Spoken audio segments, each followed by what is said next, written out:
నేను వైఎస్ఆర్ పార్టీలో వార్డు నెంబర్కే ఉన్నానండి. ఎన్నో మీటింగులకి ఆవేశపడతా వెళ్ళానండి. కానీ దూరంగా ఉండి చూస్తాం తప్ప ఏమి ప్రయాసపడలేదు. సంటి పిల్లప్పటి నుంచి అక్కడ మోసుకెళ్తూనే ఉన్నానండి.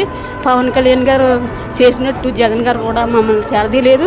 ఇంకా బూత్ కూడా పెట్టాలన్నా ఇది లేదు. 10 లక్షలు వేస్తారంట అన్నారండి. అక్కడికి కూడా వెళ్ళాను. కలెక్టర్ ఆఫీస్ కాగితాలు కూడా ఎట్టానండి, పని అవ్వలేదండి. ఇక్కడ చక్కగా ఈ పవన్ కళ్యాణ్ గారు బాగా చూస్తున్నారండి పిల్లల్ని. చేసిన పని చాలా బాగుందండి. మాకు హృదయం పొంగిపోతుందండి. అయినా ఇంత పరిపాలన చేసినట్టు ఎవరు చేయలేదండి. ఎన్నో రాజకీయాలను చూసామండి.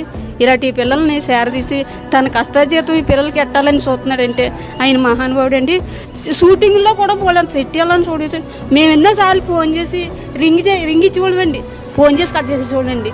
అంటే ఇల్లు కడతారమ్మా, ఇంటికి డబ్బులు ఇస్తారమ్మా, నువ్వు ఫోన్ చేయమ్మా అని కూడా అండి. మా అబ్బాయి చిన్న వయసులో అన్నా సరే ఫోన్ చేసి వరే మనం మాట్లాడకూడదు తప్పురా అని కట్టేసేదండి. ఇలాగ ఉపయోగపడుతుందండి మాకు ఆయన రాజకీయంలోకి వచ్చిన తర్వాత. ఇంత లబ్ధి పొందుతున్నామండి ఆయన ద్వారా. మళ్ళీ ఆయనే రావాలని మేము కోరుకుంటున్నాం.